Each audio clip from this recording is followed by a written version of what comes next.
Hello, my name is Belinda Martin. I'm an artist consultant, and today I'm going to be talking about how to use Instagram to close sales as an artist. Online art sales rocketed during the pandemic, from 4.8% in 2019 to 64% in 2020, to be precise. Further, strong sales growth of $13.5 billion for 2021 were reported by online art sales platforms alone. This trend will continue well into the coming years. Therefore, this is why it's very important to pay attention to these online platforms, especially to Instagram, because reports show that this is the platform where most collectors buy from. So how can you turn your Instagram feed into a stream of revenue? Well, the short answer is the more engagement you have, followers, the more in demand your art will be. Just because it's gonna be more visible and it's gonna be in front of collectors, so there's more chance of them buying it.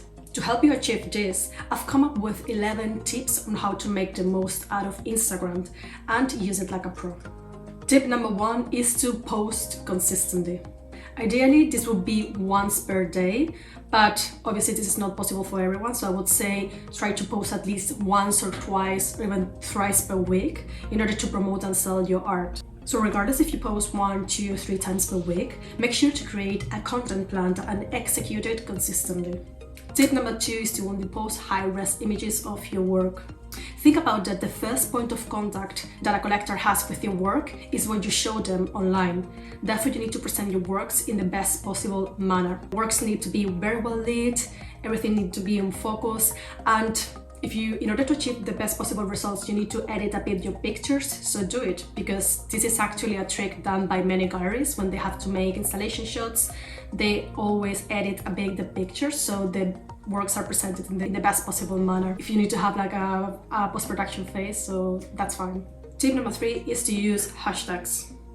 Hashtags act as keywords in Instagram, so if people are looking for, let's say, abstract painting, and they search that in Instagram, your work, if you use that hashtag, is going to appear in their explore page. And actually that's something that we want too, because hashtags allow us to gain more visibility of people who is not already following you. So yeah, they are still relevant, so use them every time you can. Tip number 4 is to have a content strategy in place. For your content strategy, it's important that you diversify your content. So for instance, don't only post about upcoming exhibitions or projects, but also let your followers know about your behind the scenes in your studio. Or what about works in progress, what types of works you've got available at the moment for purchase, etc., your inspirations. So yeah, basically show them all the things you do, and diversify your content, because the more you do it, the more engagement you'll more likely achieve.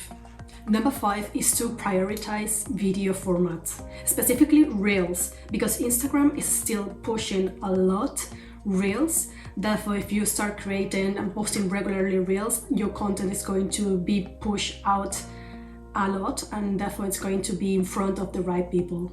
So yeah, try Reels. Tip number 6 is to engage with your audience.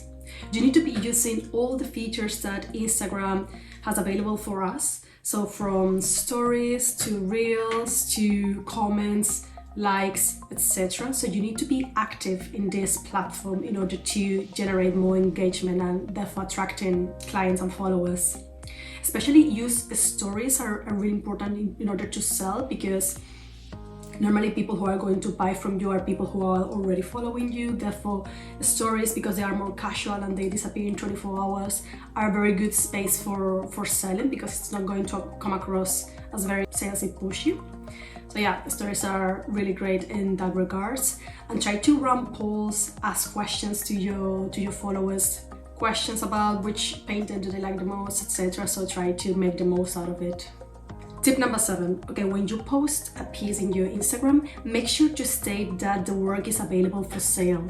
I know it sounds super obvious, but believe me that many people don't realize that the works you put out on social media are for sale, which is a bit counterintuitive, but really it's just something, it's like a psychological selling trick that when you state something, people is gonna be like, oh, okay, this can actually is for purchase, so I might inquire, or I might look into the website to see the prices or to gather more information, etc. So it's always a good soft selling technique, just to state that this is available.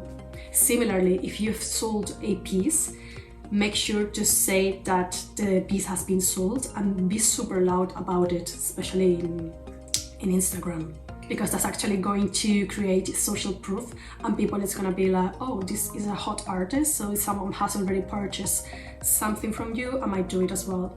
Number 8 is to control how you present yourself to the world.